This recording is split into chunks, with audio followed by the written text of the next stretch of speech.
ምን አዲስ ከአና ሚዲያ ሰብስክራይብ በማድረግ ታማኝ የመረጃ ምንጭ ያድርጉን።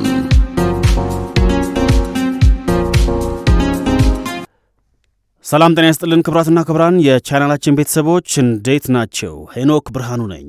ይህ አና ሚዲያ ነው።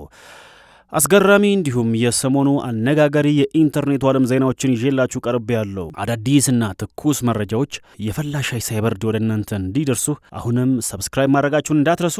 ሁለት ዜናዎችን ይዘን መጥተናል። ኢትዮ ቴሌኮም እጅግ አነጋጋሪ የሆነ የኢንተርኔት የዋጋ ጭማሪ አድርጓል። ሰሞኑን የኢትዮ ቴሌኮም የቤት ውስጥ የብሮድባንድ ወይም የብሮድባንድ ኢንተርኔት ላይ ያደረገው የዋጋ ማሻሻያ በብዙ ደንበኞች ዘንድ ቅሬታን እየቀሰቀሰ ይገኛል። ስለሱ እናወራለን። ሌላኛው ታዋቂ አርቲስቶችም ለምርጫ ውድድር መቅረባቸው ተሰምቷል። ስለነዚህ ሁለት ጉዳዮች እናወራለን። ቻናላችንን አሁንም ሰብስክራይብ ያድርጉ። እስከ መጨረሻው አብሯችሁን ቆዩ። የአና ሚዲያ ነው። ወደ አና ሚዲያ እንኳን በደህና መጣችሁ። አና ሚዲያ። እንግዲህ ወደ መጀመሪያው ዜና እናልፋለን። እንግዲህ ኢትዮ ቴሌኮም የኢንተርኔት ፍጥነቴን አሻሽያለሁ ጨምሬያለሁና ለዛም ይሁን ተገቢ ዋጋ ማስከፈል አለብኝ በሚል የዋጋ ጭማሪ አድርጓል። ይህም ብዙ ቤቶችን እያንኳኳ ይገኛል። ድርጅቶች እንዲሁም በርካታ መኖሪያ ቤት ውስጥ ኢንተርኔት የሚጠቀሙ ሰዎች ለስራም ይሁን ለተለያዩ ጉዳዮች ኢንተርኔቶችን በቋሚነት የሚጠቀሙ ደንበኞችን አስከፍቷል። እንግዲህ ቀደም ሲል በ889 ብር ይከፈልባቸው የነበሩ የፍጥነት አማራጮች በተለይም በ10 ሜጋ ፐር ሰከንድ በ1300 ብር ሆነዋል ማለት ነው። ይህ ማለት በአማካኝ በወር እስከ 400 ብር በላይ ጭማሪ ታይቷል ማለት ነው። በተለይም ደግሞ ኢንተርኔት መሰረታዊ ፍላጎት በሆነበት በዚህ ዘመን እንደነዚህ አይነት የዋጋ ማሻሻያዎች ምናልባት ኢትዮ ቴሌኮም ተፎካካሪና ጠንካራ ተወዳዳሪ ስለሌለው አማራጭ የለውም ብለው በማሰባቸው ነው ብለው የሚናገሩ ወይም የሚተቹ ሰዎችም አሉ። ለመሆኑ የዋጋ ጭማሪው ምን ይመስላል? ኢትዮ ቴሌኮም ያልተገደበ ወይም አንሊሚትድ የቋሚ ብሮድባንድ ወርሃዊ ክፍያዎች ዝርዝር እንሆ ቀርቧል። 7 ሜጋባይት ፐር ሰከንድ 999 ብር፣ 10 ሜጋባይት ፐር ሰከንድ 1300 ብር፣ 15 ሜጋባይት ፐር ሰከንድ 1875 ብር፣ 20 ሜጋባይት ፐር ሰከንድ 2500 ብር፣ 30 ሜጋባይት ፐር ሰከንድ 3700 ብር፣ 50 ሜጋባይት ፐር ሰከንድ 5700 ብር፣ 100 ሜጋባይት ፐር ሰከንድ 11000 ብር፣ 200 ሜጋባይት ፐር ሰከንድ 21000 ብር፣ 500 ሜጋባይት ፐር ሰከንድ 52000 ብር፣ 1 ጊጋባይት ፐር ሰከንድ ወይም 1000 ሜጋባይት ፐር ሰከንድ 95000 ብር ወርሃዊ ክፍያ ሆኗል ማለት ነው።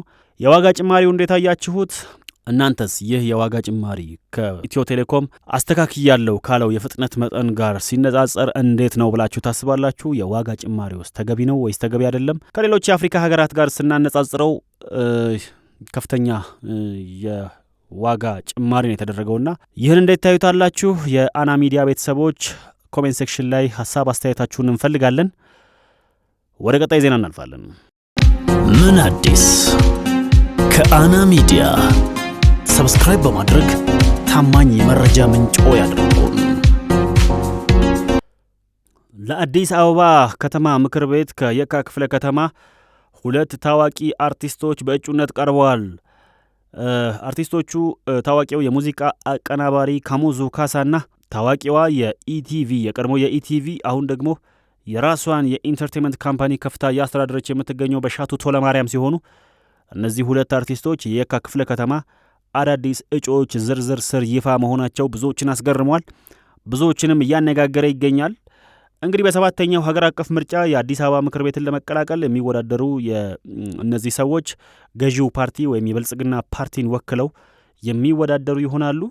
በዚህ መሰረት በየካ ክፍለ ከተማ የታወቁ ግለሰቦች በእጩነት የቀረቡ ሲሆን አቶ ካሙዙ ካሳ በሙዚቃው ዘርፍ አንጋፋ ስም ያለውና በበርካታ የጥበብ ስራዎቹ የሚታወቅ ነው። እንግዲህ ካሙዙ ካሳ በጣም ብዙ የሙዚቃ ስራዎችን ፕሮዲውስ በማድረግ በማቀናበር እንዲሁም በማቅረብ ሚክስ በማድረግ ይታወቃል። የሙዚቃ ባለሙያ ነው። በሻቱ ቶለማርያም ለረጅም ዓመታት በኢትዮጵያ ቴሌቪዥን ወይም በኢቢሲ በጋዜጠኝነትና በዜና አቅራቢነት ከፍተኛ ልምድ ያካበተች ባለሙያ ናት። በተጨማሪም ደግሞ የኦዳ አዋርድ አዘጋጅና ባለቤትም ጭምር ናት። እነዚህ ታዋቂ ግለሰቦች እንግዲህ ወደ ፖለቲካው መድረክ ብቅ ማለታቸው ለምርጫው አዲስ መልክ እንደሚሰጠው ይጠበቃል ተብሎ እየተነገረ ይገኛል። በተለያዩ የኢንተርኔት በየነ መረቦች ላይ ማለት ነው።